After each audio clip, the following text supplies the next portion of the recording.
The reduction in the carrying capacity of water by the rivers will lead to overflow of the water and therefore it causes flood.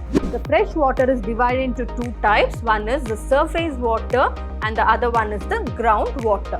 The level of groundwater also depends on the surface water. The amount of surface water can also depend on the groundwater. Both are interconnected to one another. Plants are one of the important things or important features that are needed in order to prevent flood.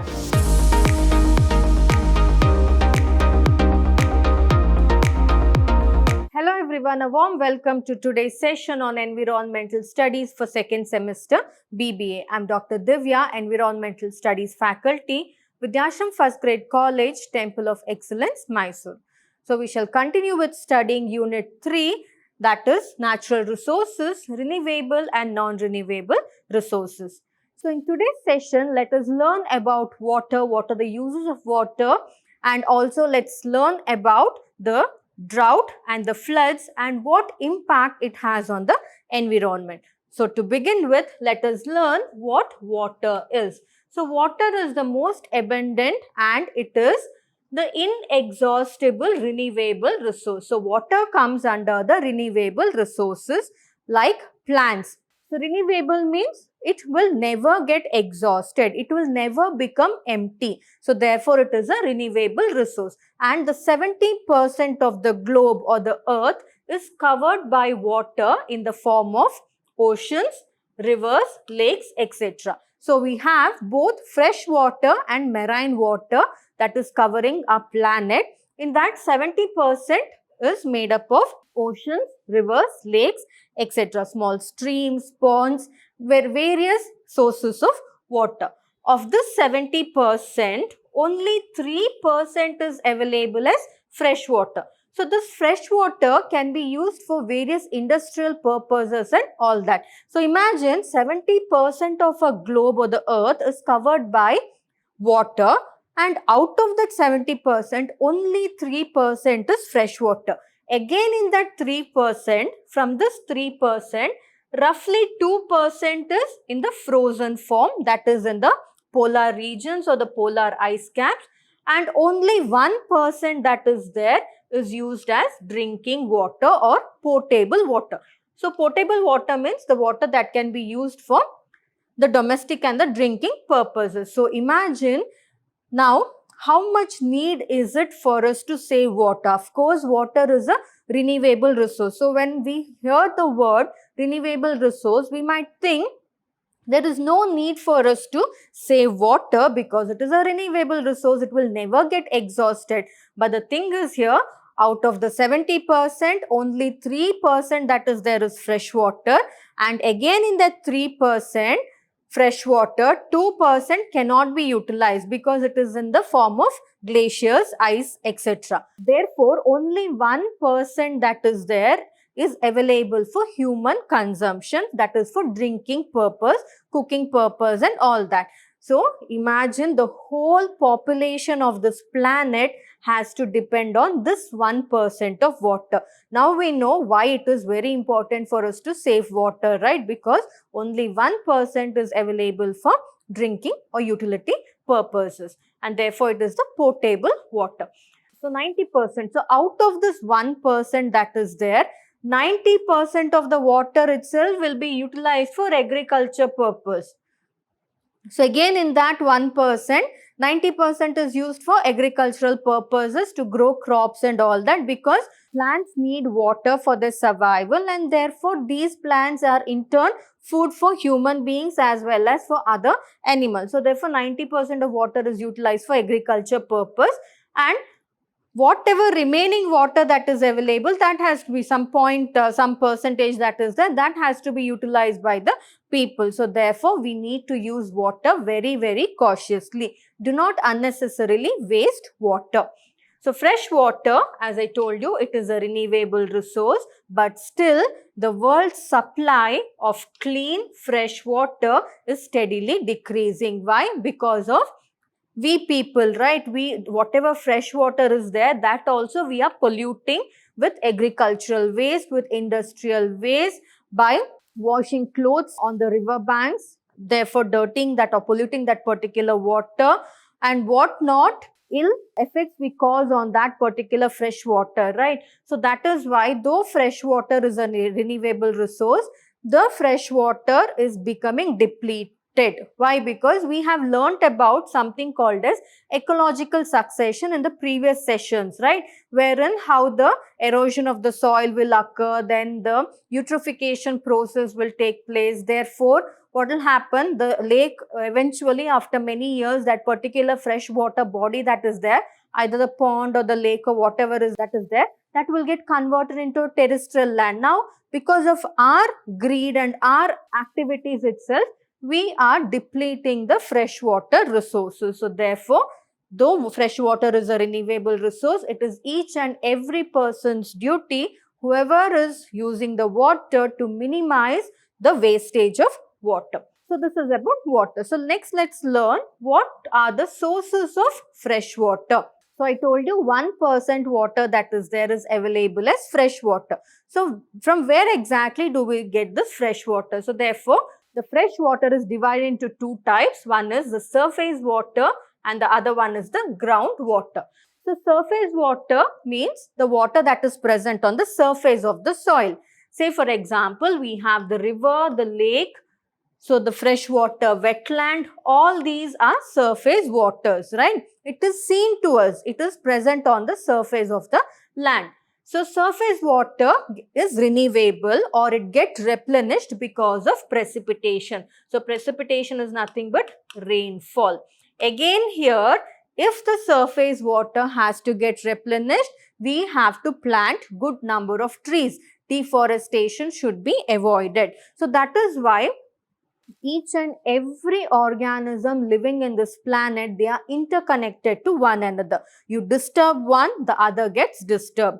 So therefore, because rainfall is the main reason for maintaining a balance or renewing the fresh water, it is very, very important to maintain the forest as well. So this is about surface water.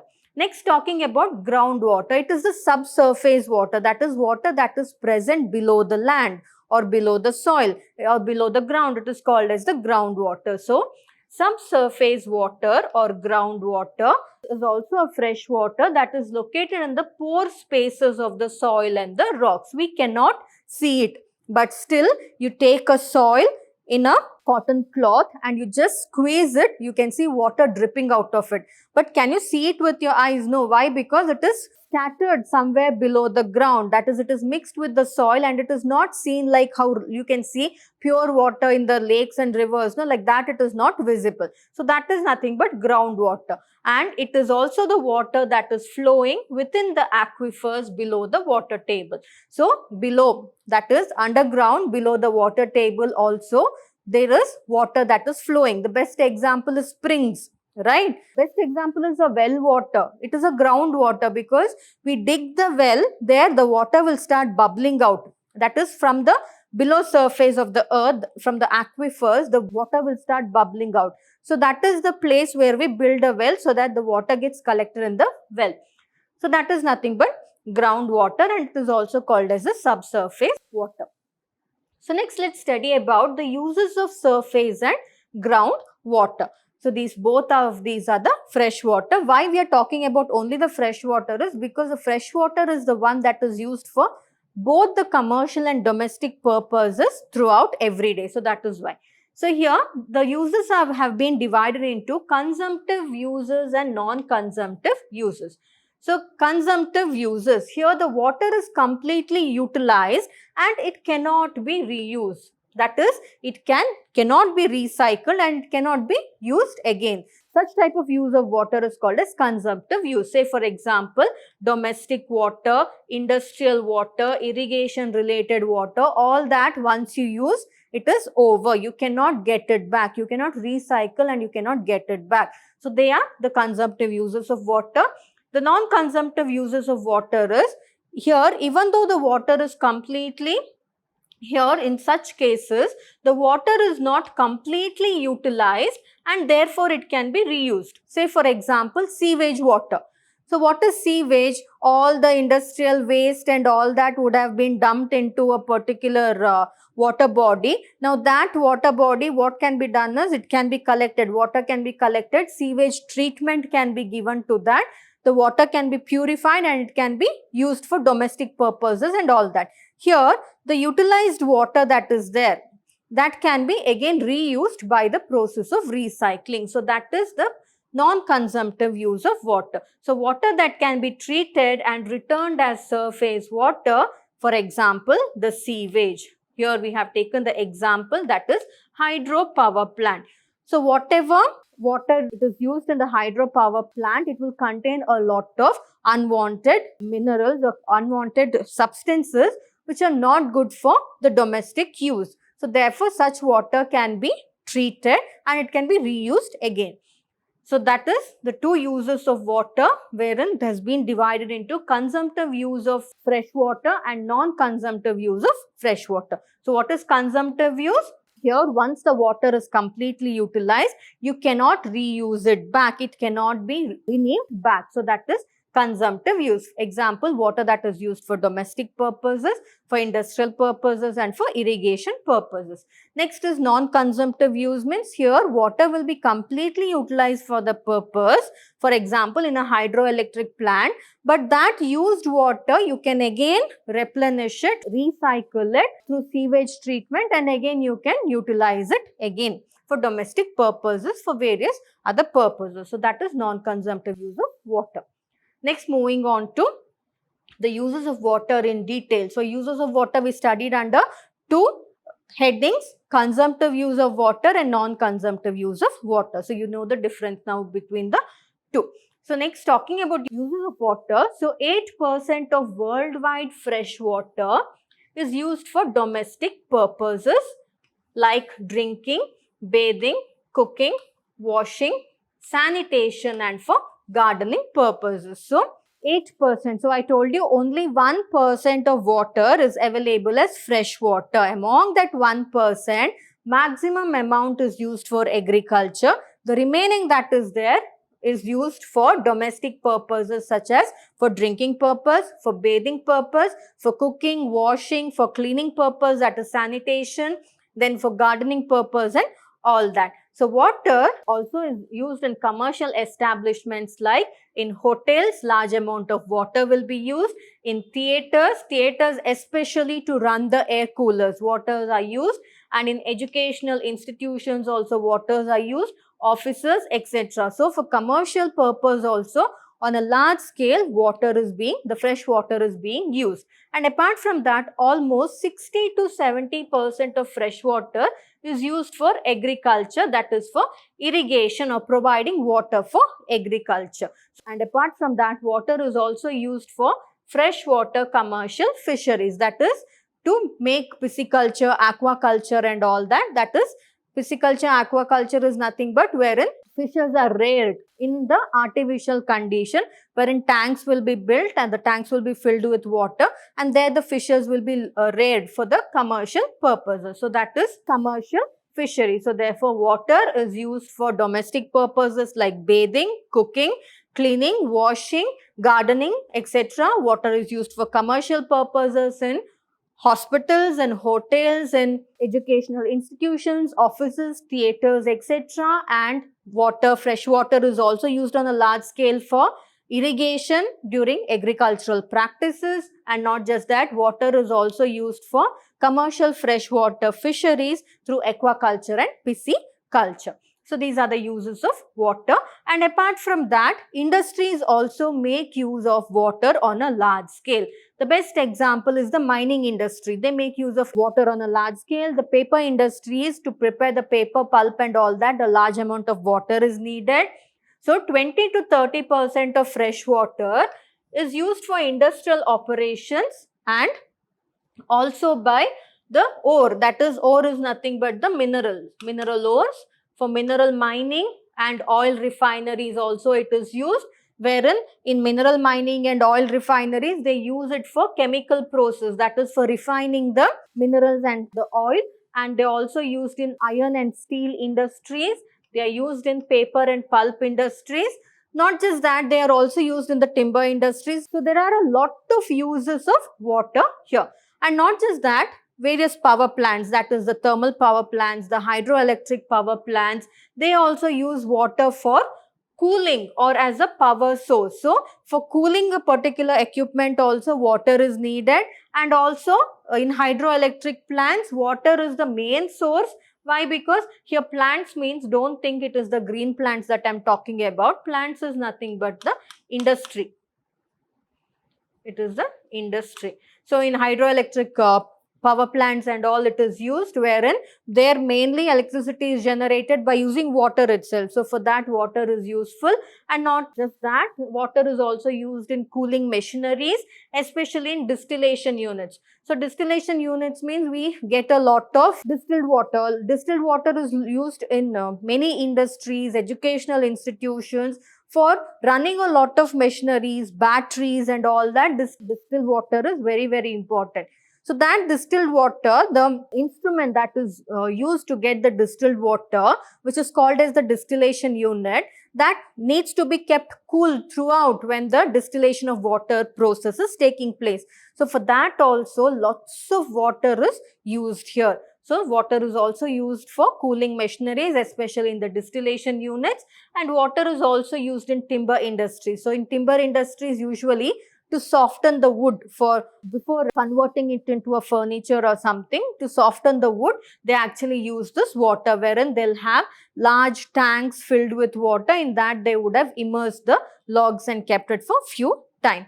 So for that particular purpose, in timber industries also water is used. And not just that, water also plays a very, very important role in sculpting the earth's surface. So the earth's surface should always be moist, right? Because if it is a dry surface, can we grow crops on that? Not possible. So therefore, the earth's surface should always be moist if greenery has to be maintained, and also if the crops has to be grown properly. So for molding the earth's or sculpting the earth's surface also, water is very, very important. And water is also important for maintaining the climate and also to dilute the pollutants or to reduce the pollutants. Also water is very, very important. So these are the different uses of water. So this question can be asked for either 4 marks or 10 marks. So if it is for 4 marks, just write it as 5 points. 5 points if you write it is enough. For 10 marks means at least 10 points you need to write about the uses of water. So these are the uses of water. Next, let's study about the over-exploitation of surface and groundwater. So it is the over-exploitation. What do you mean by over-exploitation? The overuse, unnecessary use more than that is needed. That is actually causing a depletion or a reduction in the fresh water both at the ground as well as the surface level. So water demand progressively increases due to its use for agriculture, industries and domestic requirements. So population growth is the main culprit behind this, right? Why? Because as and when the population increases, the demand for water also increases, the demand for food increases. When the demand for food increases, obviously the agricultural lands will increase, the production of crops will increase, therefore the usage of water will also increase. So therefore, population is one of the main culprit for the over-exploitation of surface as well as groundwater. And when the surface water completely gets diminished or it is reducing, people will start depending on the groundwater in the form of wells and in the form of bore wells. So that is how they make use of the groundwater as well. So wherever surface water storage or canal irrigation is absent or limited, there is a greater activity of groundwater extraction. As I told you, in some places they will not have surface water, that is rivers, ponds, lakes, etc. will not be there. So at that time, where will they use water for irrigation, for domestic purposes, for industrial purposes and all that? They will start digging wells, they will start boring bore wells, right? Or they will start digging bore wells. So that is when the surface water is not available, they will start to make you or they will start to utilize the groundwater as well. So surface water can seep underground and it becomes groundwater. Groundwater can resurface on land to replenish water surface. So what is the surface water and groundwater? So surface water is nothing but the water that is present on the surface of the land, that is lakes, rivers, etc. But these surface water, they can enter in through the soil, enter into the ground, and they can get converted into groundwater. Or in other terms, or vice versa, the groundwater can come out, can seep through the ground, or it can come out of the ground and it can form the surface water. Best example is spring. So spring water, usually it will be present below the ground, but at certain time due to environmental factors, they will start coming from the below ground level and they will form a water body there, so becoming a surface water. So that is how surface water. So therefore, the level of groundwater also depends on the surface water. The amount of surface water can also depend on the groundwater. Both are interconnected to one another. So any one gets reduced or deplenished, then it will cause a problem for the overall freshwater availability. So since surface water is more accessible than the groundwater, human beings mostly rely or depend on surface water itself, because on the surface itself in the form of lakes, rivers and all, it is present. Therefore, it is easy to make use of the surface water than the groundwater, because for groundwater we'll have to dig a well, we'll have to dig a bore well and all that, which is quite expensive and time consuming, laborious and all that, right? So that is why surface water, since it is easily accessible, surface water is the one that is most exploited by humans when compared to the groundwater. And since lakes, ponds, rivers, seas, etc., they are usually used as dumping grounds, especially they are used as dumping grounds for industrial and sewage waste. And not just that, even dead bodies are also dumped in the fresh water, solid waste are also dumped. Hence, all these pollutants will actually degrade, or it will bring down the quality of the water, which will not just reduce the quantity of fresh water, but also it will give rise to a lot of environmental, ecological as well as health problems also. So, water, it is a place which is not used for any of agriculture purposes or all that. Land means people want land for construction, for agriculture purpose, for all that. But water, nobody is bothered about it. What they do, any waste that is there, it is easy, just dump it in the water. This in turn is polluting the water. Therefore, this pollution is causing a degradation in the quantity of fresh water, though it is a renewable resource. But because of the over-exploitation we humans are doing, it is depleting the freshwater level. And this gives rise to a lot of problems, including health problems, because it will become a breeding ground for the mosquitoes, various bacteria, pathogens and all that causes a lot of human diseases. So we have some of the waterborne diseases like cholera, tuberculosis, etc., right? So all that will spread if the fresh water is not kept clean. So therefore, since fresh water is an important source of drinking water and is used for the irrigation of farmland, it is the duty of every citizen to not misuse the water, not over-exploit the water and maintain cleanliness of the water. And also, some of the reasons for over-exploitation of water is industrialization, then tourism, then entertainment. So all these has led to a decrease in the surface as well as the groundwater, because for all these can we use the marine water, that is the salty water? Not possible. We need to depend on the fresh water itself. So as and when the population increases, the number of industries that develop also increases, and the need for tourism for recreational purposes also increases. Therefore, all these make use of large amount of water, including the wastage of water, including for both supply and sanitation, which can lead to more pressure on the water resources and also therefore on the natural ecosystem. So this is how, for various reasons, because of human over exploitation, the fresh water is getting depleted even though it is a renewable resource. Next, let's talk in detail about the over-exploitation of groundwater. So, we knew that surface water is the one that is most over-exploited because it is easily available. But I had also told you that when surface water is not available, the next option is people go in for the groundwater, right? So, groundwater is also being over-exploited to a number of reasons. What are those? Let's look into. So, increased extraction of groundwater has led to decreased groundwater level. So, groundwater, it is always, say for example, there is a well and you cannot make one more well within a few meters because many number of wells that you dig out, the groundwater will get depleted very, very easily and all the wells will stop having water. Alright. So, emergence of springs will completely stop. So, that is why when constructing a bore well or a well also, people should be very, very careful. At least for few houses, let they build a bore well in one particular place so that people can go there and make use of the fresh water. Not providing bore wells or wells to each of the houses because it will completely diminish or it will completely deplete the groundwater level. And not just that, one more reason is scanty rainfall.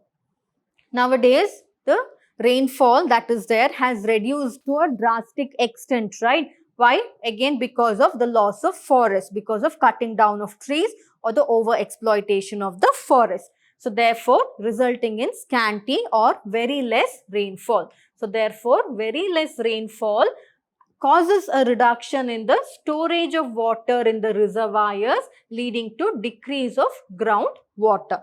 So, scanty rainfall because whatever rainfall that is there, few amount of water will remain on the surface. The remaining water will seep into the ground and it will form the groundwater. Now, water itself, rainfall itself is not there. Then how can the groundwater level be maintained, right? So, that is how it will lead to a decrease in the groundwater level. Next, various construction activities. They also alter the groundwater level and they reduce the area for percolation of rainwater. So, what do you mean by percolation? Say for example, percolation means there is a heavy rain. Well, every time when there is a heavy rain in a village area and all, do you find flooding? No. Why? Because the water will seep off into the ground, right? And it will get stored below the ground as groundwater. But see in cities, especially, we'll take the example of Bangalore. One small rain will flood few of the places in Bangalore. Why is it so? First thing is because proper drainage is not there.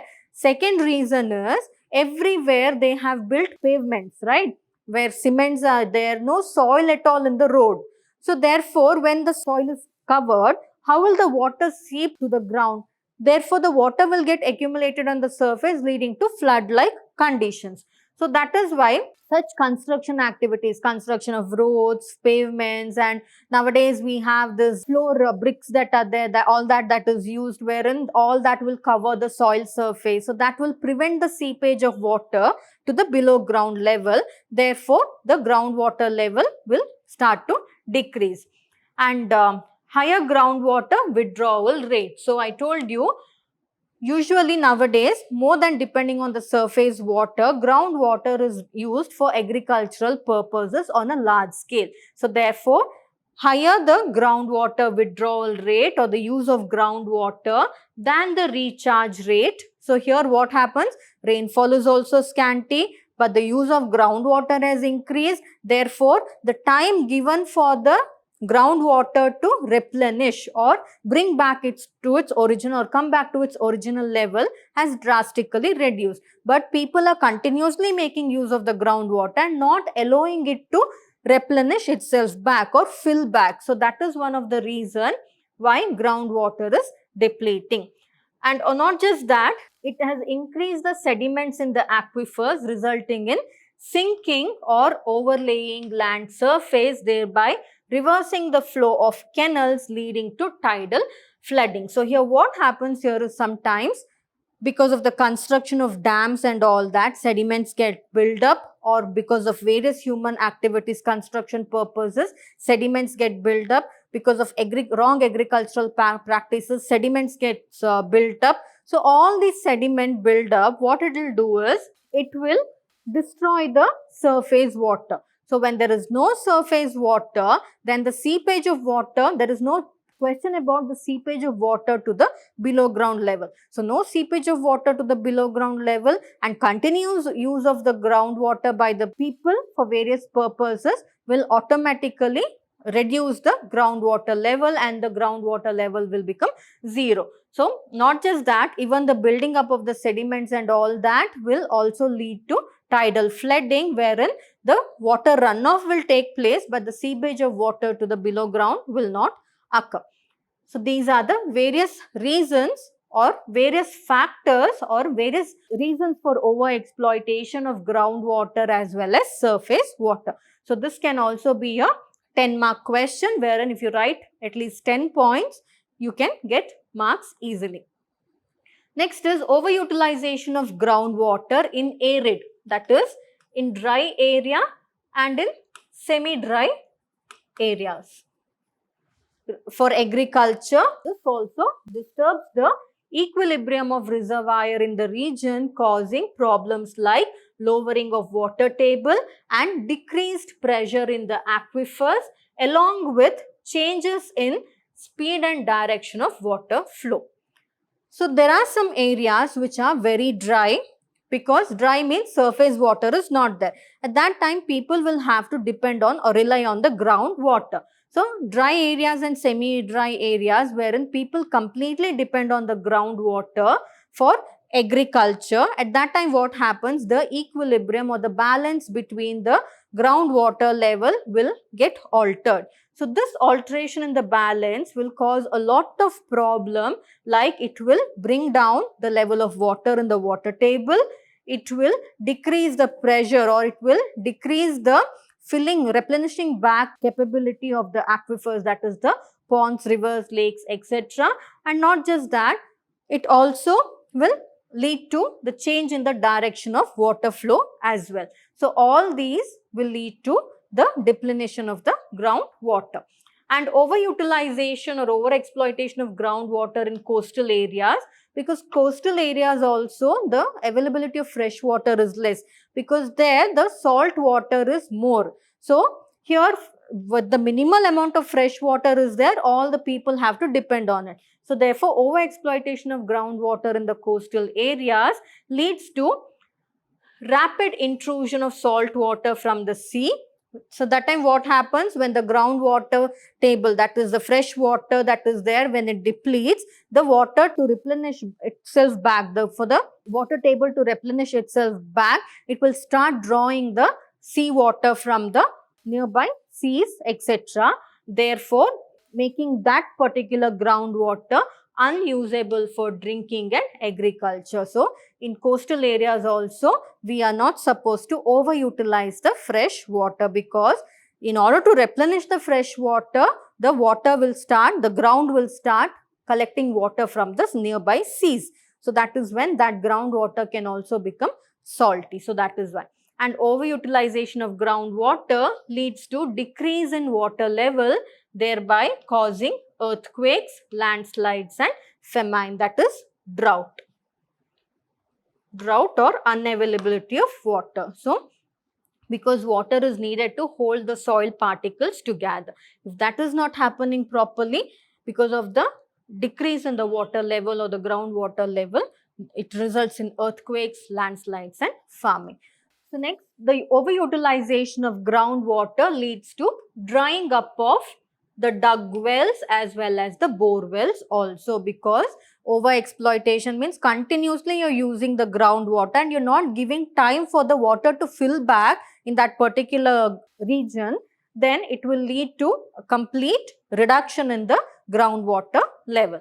And due to excess use of groundwater near agricultural fields, agricultural water that contains nitrogen as a fertilizer, it will percolate rapidly and also it will pollute the groundwater, thereby rendering the water unfit for potable use by infants especially. So for agricultural fields, so whatever water is there near the agricultural fields, we make use of it to such an extent, reducing the quantity of water. So when the quantity of water in the rivers and ponds, etc., which is flowing near the agricultural field, or the groundwater that is there near the agricultural field, it will decrease, then the amount of nitrogen content in that will increase. So what happens here is, we have a farm.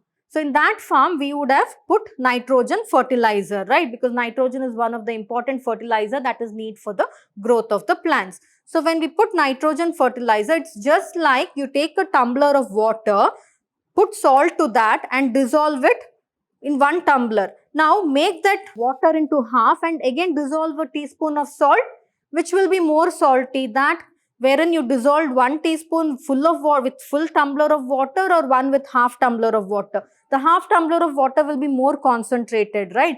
That is what happens here also. In the agriculture, what happens? Whatever fertilizer you use, for example nitrogen, if you add nitrogen, some of the nitrogen will seep to the soil and it will mix with the groundwater. Now when the groundwater is more, it is not a problem. But when the groundwater is very less and the nitrogen content gets added to it continuously, what happens? It will pollute the groundwater, and therefore that groundwater which can be used for drinking purposes cannot be used for drinking purposes, because it is not good. Nitrogen is not good for infants, babies or small children especially. So that is how the over-exploitation of groundwater for agricultural purposes can lead to the depletion of the groundwater level. So these are the various factors which are responsible for the depletion of the groundwater as well as the surface water. So next, moving further, let us study about flood. So what is flood? So flood is an overflow of water whenever the magnitude of flow of water exceeds the carrying capacity of the channel within its bank. So there is a river will have its normal flow. So when that normal flow, because of heavy rains and all that, if it exceeds and it will submerge the neighboring lands or river bank and all that that is there, then it is nothing but called as a flood. So that is the definition of flood. So talking about flood, let's learn what are the causes of flood. So few of the causes here are: heavy rainfall can cause flood, the melting of the snow caps or the ice cap or the glacier can cause flood, and whenever there is heavy rainfall, the sudden release of water from dams causes floods in the low-lying areas. That is especially, and also floods can occur in the coastal areas because of heavy rains and therefore because of the heavy tides and all that. So all these are the different causes. So here talking about rainfall. So prolonged, that is continuous heavy rainfall will cause the overflowing, or it will change the capacity of flow of the lakes and rivers, resulting in floods. And also reduction in carrying capacity of river channels due to accumulation of sediments. So here what happens? There is a particular river. That river will have a depth. So deeper the river, more amount of water it can hold, right? But what happens here is, because of over agriculture, because of the use of over fertilizers, because of heavy rain and all that, what happens? All the soil will erode and get collected in that particular river, and it will lead to build-up of the sediment. Now, the depth of the river, when the sediment is building up, the depth of the river will decrease and the water holding capacity of the river will automatically decrease. Therefore, the reduction in the carrying capacity of water by the rivers will lead to overflow of the water, and therefore it causes flood.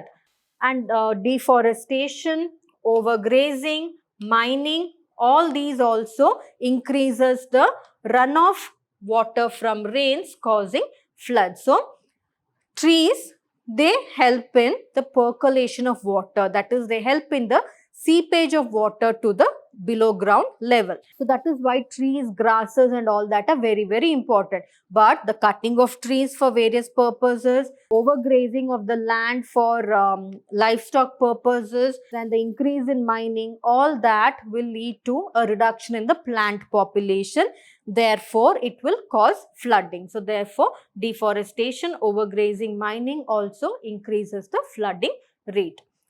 Then removal of dense uniform forest cover over the hilly zones can also lead to the occurrence of floods. Why? Because here in the hilly zones, what happens when deforestation is done in the hilly zones or cutting of trees is done in the hilly zones, what happens when the heavy downpour is there, the landslide will occur. So when the landslide occurs, it will move to the below ground, that is, it will move to the lower levels wherever a water is flowing.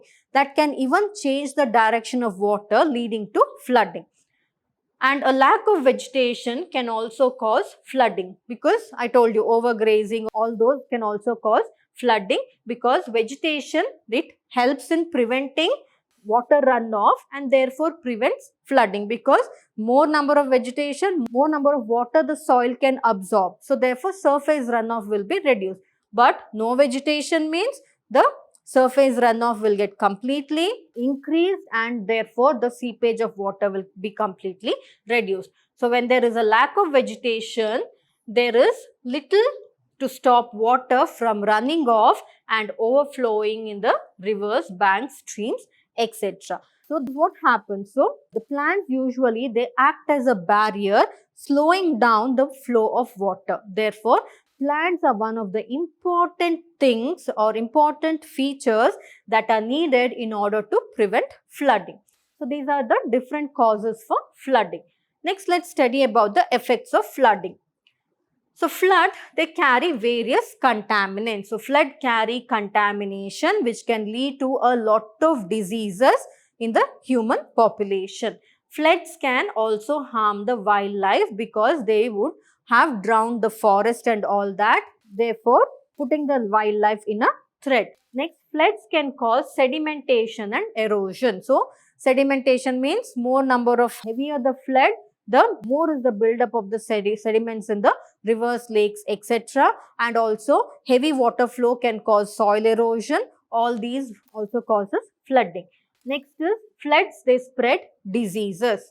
And next, floods, they wash away nutrients. Why? Because whenever the water is overflowing, whatever nutrient is there in the soil, that is the top layer of the soil, that will be washed away. So therefore, floods will wash away the nutrients, making it lesser available to the plant. So these are the different effects of floods.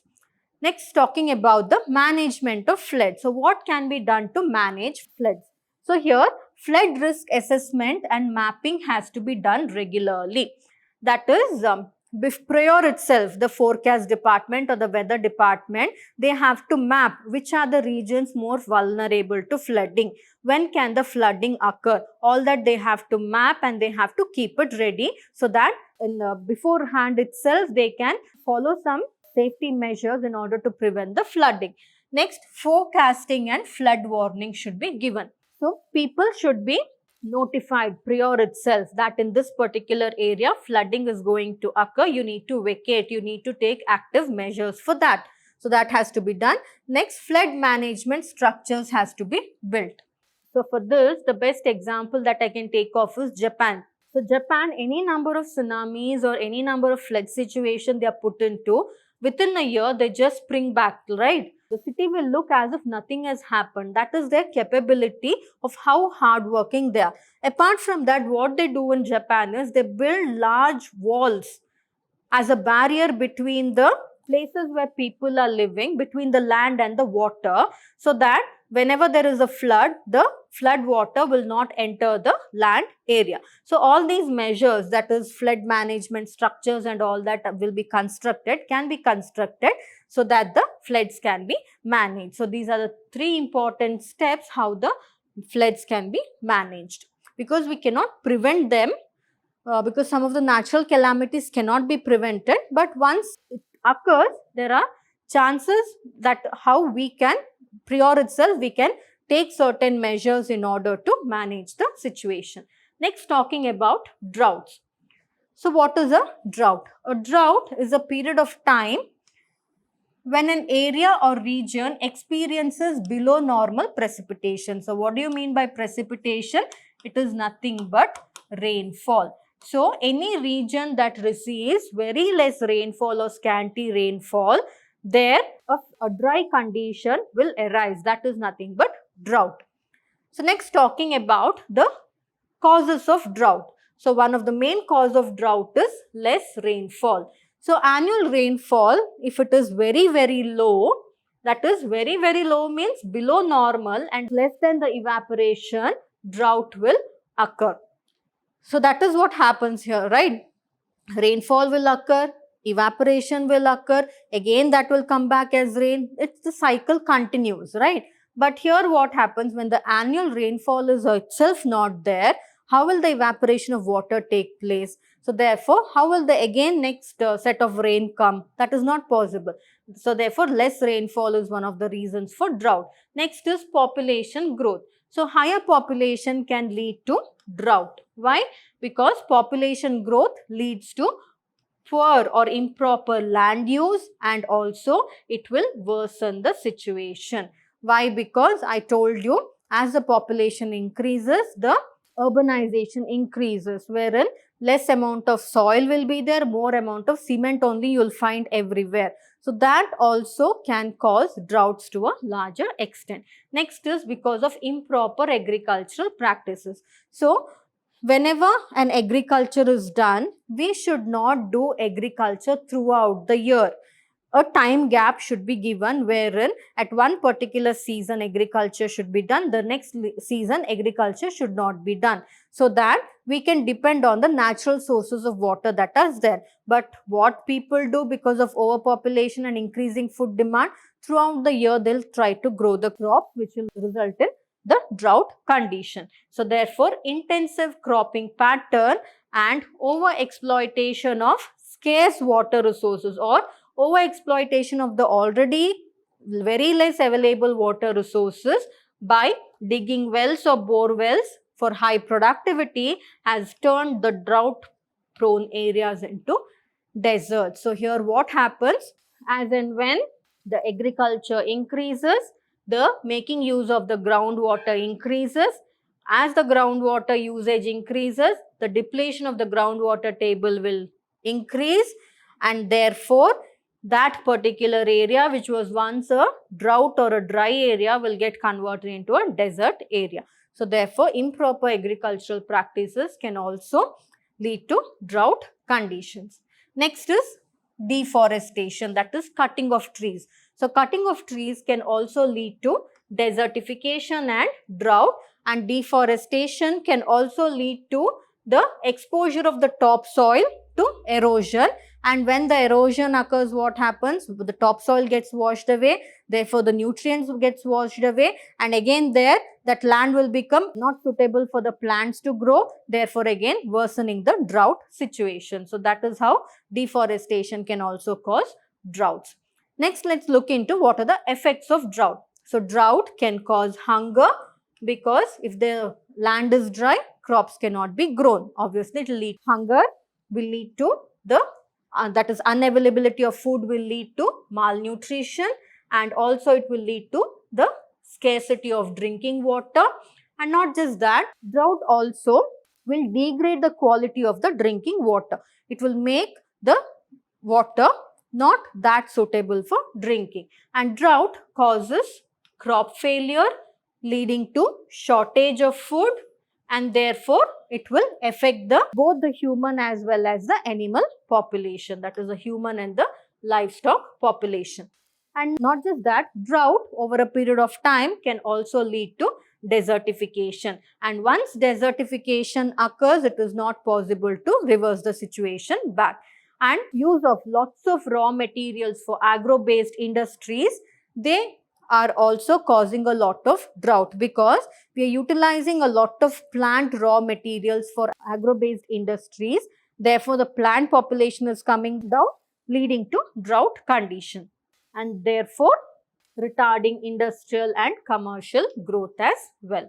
And drought, not just that, it increases the degradation of the natural available resources such as the plants, animals and all that. And not just that, drought leads to large scale migration of the people from urban areas to, that is from rural areas to urban areas, and to some places leading to the development of slums. And more the number of slums, that is crowded the population, a lot of diseases and not problems will come up, right? So these are the different effects of drought. So droughts can also lead to migration of people. People will leave that particular place and start settling or crowding themselves in the place where there is no drought or where availability of water is there, leading to a lot of changes in the lifestyle of the people. So these are the effects of droughts. So now let's see how we can manage the drought. So we can manage the drought by indigenous knowledge in the control of droughts. So we have to provide education in the primary levels itself, so that children will understand and learn the importance of water and how we can save water, therefore preventing drought condition. Next is by rainwater harvesting. So rainwater harvesting, so there are rains that are falling on the house roofs and all that, right? That goes a waste. Instead of that, these houses can collect the rainwater, and that rainwater itself they can use it for various cooking purposes, domestic purposes and all that. So by rainwater harvesting also droughts can be prevented. By construction of reservoirs such as dams, storage water bodies, etc., droughts can be prevented. Next, by following modern irrigation technique, that is drip irrigation. So we have sprinkler type of irrigation where most of the time water gets wasted, right? But in drip irrigation, what happens? The water pipes will be laid in the field near the root of the plant, and there itself one drop of water will be left. So that drop of water will just fall right where the plant is there. So therefore wastage of water is very minimal there. So that is how modern irrigation techniques such as drip irrigation can also prevent drought. Next is afforestation. Wherever there are no trees, try planting trees. Afforestation can also prevent drought. Next is mixed cropping and dry farming. These are also very important. So mixed cropping means grow crops which need water as well as which make use of very less water, so that minimal amount of water can be used for the field. Next, dry farming. These are the suitable methods that minimize the risk of crop failure in dry and drought prone areas. So these are the ways how the drought can be managed. Next, let's study about the conflicts over water. So a lot of conflict has been going over water, both in the international level and the national level, right? So here I've listed few conflicts here. So what are the different conflicts? So international conflicts means it is conflict between the nations. National conflict means conflict between within the nation itself, that is between neighboring villages or between the states and all that. So international conflicts means conflict over water from the Indus. So Indus river between India and Pakistan. So this Indus Valley, this river that flows between India and Pakistan, there is always a conflict between the two nations for this particular water source. Next, conflict over water from the Colorado River between Mexico and USA. So between Mexico and USA, there is a river called as Colorado River that flows. So every now and then there is a conflict between Mexico and USA for this particular water from this particular river. So conflict over the Shatt al-Arab between Iran and Iraq. There is a river that is called as Shatt al-Arab. So this Shatt al-Arab, it flows between Iran and Iraq, and always there is a conflict over water between these two countries for this particular river. Next, conflict over water from the Brahmaputra between India and Bangladesh. So Brahmaputra river flows between India and Bangladesh. There also there is a conflict. So why this conflict usually arises? Because dams would have been constructed. The continuous flow of water from the river to the neighboring nation will be stopped. So therefore, the people in that particular country will start protesting for it. So these are the different international conflicts that are there. Next, talking about the national conflicts. So one of the main national conflicts that we keep hearing every year is the Kaveri conflict, right? Conflict for the water for river Kaveri, that is Kaveri water between Karnataka and Tamil Nadu. So Tamil Nadu, they actually grow crops throughout the year. It is not like how we grow crops in Karnataka. They don't grow crops at a particular season. They grow crops throughout the year. And I told you, growing crops throughout the year will obviously cause scarcity of water. So that is why the Tamil Nadu people will always start fighting over the Kaveri water, because the Kaveri water flow is restricted due to the dam that is constructed in the river Kaveri. Of course, some TMCs of water are left to Tamil Nadu every year, but still because of their improper agricultural practices, that water is not enough for them. So therefore, giving rise to a conflict. Next is the Krishna water between Karnataka and Andhra Pradesh. So both the states need to share this particular water, and there is an issue between the sharing of Krishna water between Karnataka and Andhra Pradesh. And next is the sharing of Siruveni water between Tamil Nadu and Kerala. So that is how between two states in a country itself, for water, a lot of conflicts are occurring. So these are the different conflicts of water, that is both international conflicts and the national conflicts. So with this particular session comes to an end. In the next coming session, let us learn about the heating of earth and the circulation of air, wherein we'll study about the atmospheric circulation, which is one of the major reasons for how the temperature of the earth has to be. And we shall learn about air mass formation and also about precipitation, that is rainfall. So all this we'll study in the coming session. So we shall meet again in the coming session. Thank you.